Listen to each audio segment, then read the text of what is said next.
Hello students and welcome back to MedBMS channel. तो आज हम द्रव्यगुण लेक्चर सीरीज़ में एक ड्रग को देखने वाले हैं जिसका नाम है अस्थिर श्रृंखला, जिसका बोटानिकल नेम है सिस्टस क्वाड्रेंगुलरिस, जो विटेसिए फैमिली और द्राक्षा कुल से बिलोंग करता है।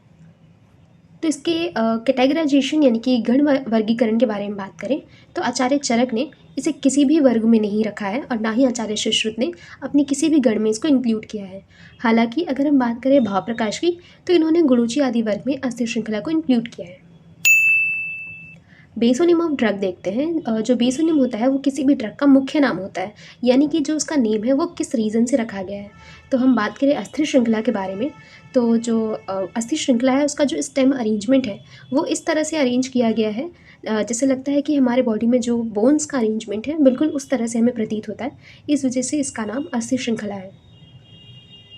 इसके सिनोनिम्स की बात करते हैं तो अकॉर्डिंग टू मॉर्फोलॉजिकल स्ट्रक्चर इसे हम ग्रंथिमान कहते हैं, यानी कि जो अस्थि श्रृंखला है उसका जो स्टेम है वो नॉडुलर स्टेम होता है, इस वजह से हम इसे ग्रंथिमान भी कहते हैं।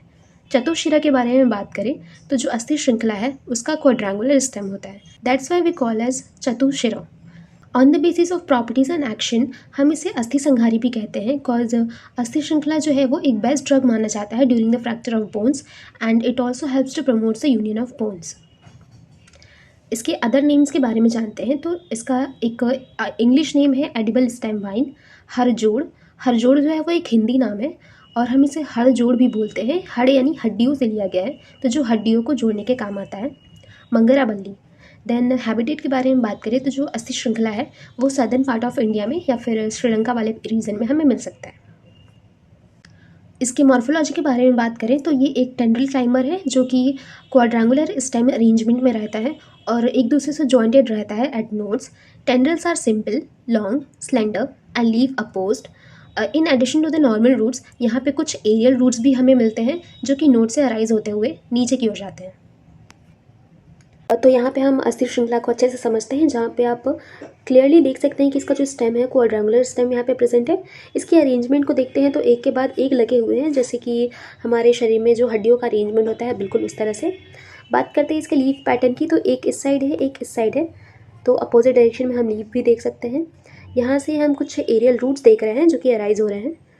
और बात करते हैं इसके लीव्स की, तो लीव्स का जो शेप है वो क्यूनियट शेप आपको दिख रहा है, यानी कि एक वेज लाइक स्ट्रक्चर दिख रहा है।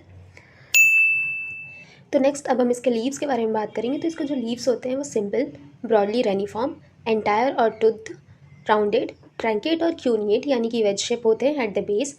फ्लावर के बारे में बात करें तो ये स्मॉल होते हैं, greenish in shortly pedunculated cymes, petals are 4, hooded at the apex. तो साइमस एक ऐसा इन्फ्लोरेसेंस होता है जिसमें जो सेंटर वाला एरिया है वो जल्दी ग्रो करता है रैदर देन पेरिफेरी। तो पहले इसके लीव्स को देखते हैं फिर फ्लावर को देखेंगे। तो लीव्स में आप यहाँ पे देख सकता है, अगर हम बेस से बात करें तो ये एक ट्रायंगल शेप में हमें दिख रहा है जो कि है wedge like structure, greenish colour का है ये। और यहाँ पे हम टूथ लाइक अपीयरेंस भी देख रहे हैं, जैसे कि हमारे दांत होते हैं उस तरह से। फ्लावर के बारे में देखें तो ये स्मॉल स्ट्रक्चर्स हैं, ग्रीन कलर में है और यहाँ पे हुड लाइक एक स्ट्रक्चर आप देख सकते हैं। साथ ही साथ यहाँ पे साइमस इन्फ्लोरेसेंस भी आपको दिख रहा है, जहाँ पे जो सेंटर वाला एरिया है वो जल्दी ग्रो कर रहा है रैदर देन पेरिफेरी में जो है अभी ग्रीन बर्ड्स के फॉर्म में है। नेक्स्ट देखते हैं इसके फ्रूट को, जो कि ओवॉइड या ग्लोबोस फॉर्म में होता है। और यहाँ पे आप रेड कलर के चेरीज लाइक आप देख रहे हैं, बेरीज के टाइप की एलिप्सॉइड सीड्स होते हैं इसके। बात करते हैं अस्थिर श्रृंखला के केमिकल कंस्टिट्यूएंट्स के बारे में। तो it contains moisture 13.1%, protein 12.8%, fats 1%, carbohydrates 36.6%, mucilage and pectin 1.2%। It is also a good source of vitamin C. अगर भस्म के बारे में बात करें तो it contains carbonates and phosphates of sodium, potassium, magnesium and calcium. जो फ्रेशली स्टेम होता है it contains the crystals of calcium oxalate, crystals that is the स्फटिक ऑफ कैल्शियम ऑक्सलेट। रसादी पंचक के बारे में बात करें तो ये मधुर रस, लघु रुक्ष गुण, उष्ण वीर्य और मधुर विपाक का है। अगर आप ध्यान से देखें तो मधुर रस होने की वजह से जो इसका वीर्य है वो शीत वीर्य होना चाहिए था, लेकिन यहाँ पे उष्ण वीर्य है, तो ये एक विचित्र प्रत्यारोप का एग्जाम्पल है। कर्म के बारे में बात करते हैं तो दोषों पे इसका जो कर्म है वो वात और कफ शामक है और साथ ही साथ ये पित्तवर्धक है। संस्थानिक कर्मों में सबसे पहले हम बाह्य देखेंगे, यानी कि एक्सटर्नल एप्लीकेशन जब हम करेंगे तो ये स्तंभन और संधानीय कर्म करेगा। अगर आभ्यंतर यूज़ कर रहे हैं यानी कि इनसाइड में यूज़ कर रहे हैं तो ये डाइजेस्टिव सिस्टम यानी कि पाचन संस्थान पे दीपन, पाचन, अनुलोमन और कृमिघन एक्ट करेगा। यानी कि जिस भी लोगों को अग्निमांद्य की दिक्कत है या फिर जिनका पाचन अच्छे से नहीं हो पा रहा है तो उसके लिए हम यूज़ कर सकते हैं। रक्तवाह संस्थान यानी कि कार्डियोवास्कुलर सिस्टम में देखते हैं तो ये रक्त शोधक और रक्त स्तंभन का काम करेगा। यानी कि अगर किसी को ब्लीडिंग डिसऑर्डर वगैरह है तो हम उसमें यूज़ कर सकते हैं। प्रजनन संस्थान में देखते हैं तो ये वृश्य है और सातवीकरण में अगर देखें तो ये संधानीय है यानी कि प्रैक्टिस वगैरह में इसे यूज़ करेंगे। प्रयोग अगर हम देखते हैं कि इसका कैसे यूज़ कर सकते हैं तो हमने दोषों के कर्म देखे कि वो किस तरह से थे।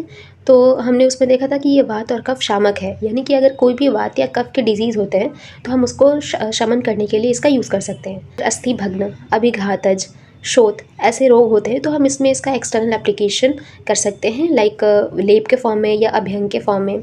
नाक से खून आने पर इसके स्वरस का नस्य देते हैं और अगर कर्ण में श्राव हो रहा है तो उसमें भी हम इसका रस डाल सकते हैं। आभ्यंतर एप्लीकेशन में हम सबसे पहले पाचन संस्थान में देखते हैं तो इसमें अग्निमांद्य, अजीर्ण, अर्श तथा कृमि में के जो रोगी होते हैं उसमें हम यूज़ कर सकते हैं। रक्तवाह संस्थान में हम वातरंग, फिरंग, उपदंश तथा रक्तस्राव जैसे जो रोग होते हैं उसमें यूज़ करेंगे। प्रजनन संस्थान में हम वाजीकर के लिए इसका यूज़ करते हैं और सातवीकरण में अस्थि भग्न यानी कि फ्रैक्चर्स वगैरह में हम इसका स्वरस देते हैं। इसके प्रयोज्य अंग के बारे में बात करें तो हम इसका स्टेम यूज़ करते हैं यानी कि कांड। मात्रा अगर किसी को देनी हो तो एज अ स्वरस हम 10 to 20 मिलीलीटर दे सकते हैं और इसके कुछ फॉर्मुलेशंस है जैसे कि अस्थि संहार तेल, अस्थि संहार चूर्ण इत्यादि।